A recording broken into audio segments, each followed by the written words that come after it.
What's good, YouTube? It's your boy Dom back with another video. Let the real spit, let the fake be gone, let the fake on. Today I actually got an exciting video for you guys. So possibly we're gonna be bringing back the 335, which is super hype. We might have the answer to the issue with this car being my port injection controller. So I'm currently running the Reflex Lite port injection controller. Omar gave me an AIC split second controller, so we're gonna go ahead and wire that in. Hopefully that fixes my issue with the cylinder 4 misfire on this car. Reflex Lite and M54s just don't mix together. So that being said, I also bought another car. It's a 2007 335. The paint is fucking shot, it's faded, but it's on ST coilovers, which are like 1,200 bucks. It's on Vordoven wheels all the way around. Those are probably like 1,200 bucks. It's got the M3 lip, black kidney grills, the M3 mirrors. It's got M3 side skirts, and it's even got the quad exhaust and the fully red taillight. It's got saddle brown interior. It does have a rip in the seat. This car is full bolt-ons. Stage 2 plus everything. It's got silicone inlets. They're not relocated, but they are silicone. It's got the Burger Motorsport catch can. It's got the Burger Motorsport air filters, the VVT oil breather, and it's also got Vargas replacement OEM turbos. So don't have to worry about wastegate rattle or anything. There is 180,000 miles on this car, but for the price I got it, I honestly can't complain. And the only issue with this car is the paint's really faded and the transmission is slipping like crazy. I got everything to service the trans is like $500 on FCP Euro. So let's go ahead and unbox that right now. This is that split second AIC port injection controller I was talking about. It's not that hard of an install. All of these plug into your port injection rail. It's like 4 pins, you just gotta tap in. I'm gonna do that after I do this transmission on this car. What's happening right now is it's not building enough pressure from third to fourth. You're gonna go ahead and service the trans and hopefully that fixes the issue with it. So the first thing that you're gonna need gonna be these solenoids right here. There's gonna be 6 of them that you have to replace. The next thing we need, which is super important, is all of the seals. Get a little bit closer for the camera, but it's basically 3 sticks. This is your bridge seal, and this is the one for the power connector. These are all the seals that you need. And then I'll link all of this in the description too, so if you guys wanna buy this yourself, it's all gonna be there. And then the last and probably most important thing,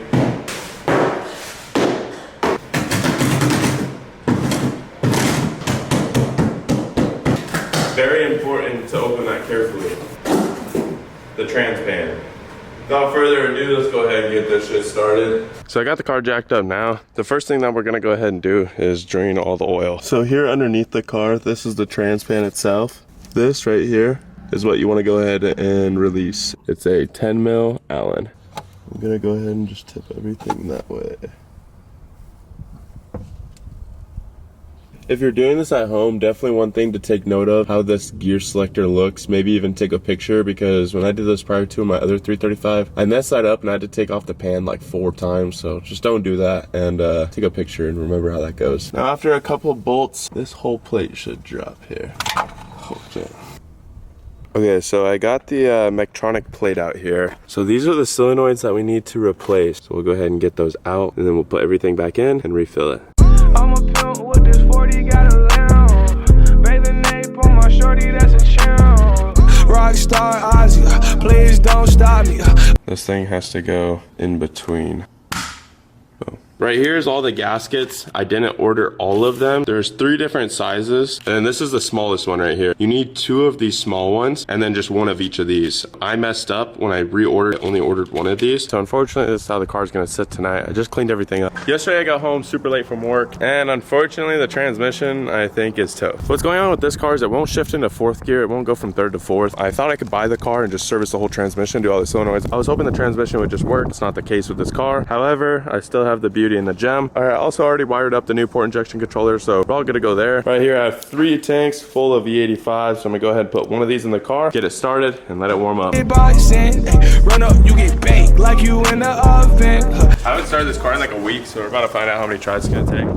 Probably like 30.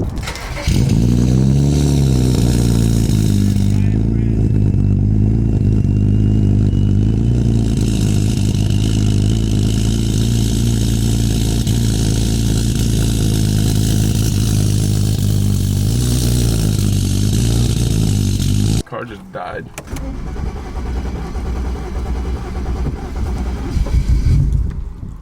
Bro. Pretty sure this thing might be blown up.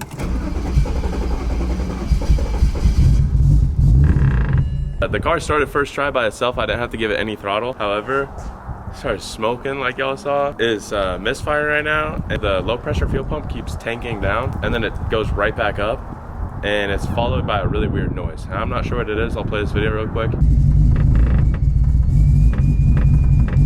So let's go to the other 335. I mean, both of them are broken, but at least this one will drive.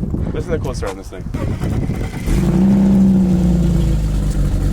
Oh shit! Damn. Holy shit. That was a lot of smoke, I'm not gonna lie. Cold oil.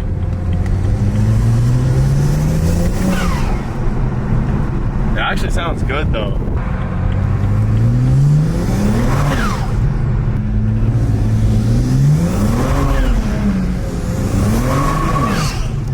So my theory is right now that the port injection box is not tuned properly, causing fuel to be dumped through my injectors in the port injection. That's what's causing my high pressure to dip. That's my thought anyways. So what I did is unplugged all the port injection. I'm gonna start the car right now. If it starts and runs fine, then I just need to retune that port injection box. We'll be good to go after that. So let's see what happens.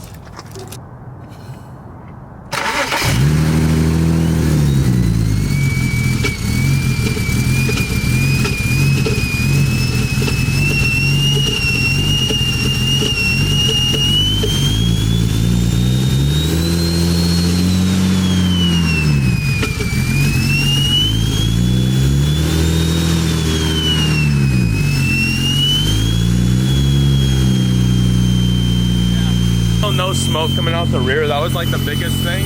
You guys saw the startup, it was smoking like crazy. That's what made me think that it was running rich. As you could see, that was definitely my issue. Do some new tuning on that port injection box and plug all the port injection back in and then get this thing firing. So as many of you guys know, the transmission on the E90 is actually blown up. However, I do have a good automatic ZF trans that's in this E92. If you guys have been following me for a minute, you guys know I've been looking for a manual swap for this car for a good amount of time. Well, this thing's heavier than fuck. Dirty as shit, but you guys get the gist. I got a manual transmission. Oh my gosh, I'm going to set this thing down. Oh, fuck. I don't remember that being this heavy when I moved in the garage, but as you guys can see, I got everything here to do a manual swap. Oh, this thing's pretty heavy and also really nice at the same time. This thing only has about 4,000 miles on this clutch, so I'm super hyped to put this in. We got the pedal assembly with the clutch, the smaller brake, and then this is actually just an automatic driveline and rear diff, so I'm not going to be putting this into my car. I'm just going to keep the current one. I got a long weekend ahead of me with these cars, so stay tuned. Make sure you like, comment, subscribe. More videos in the future. Catch y'all later. Peace.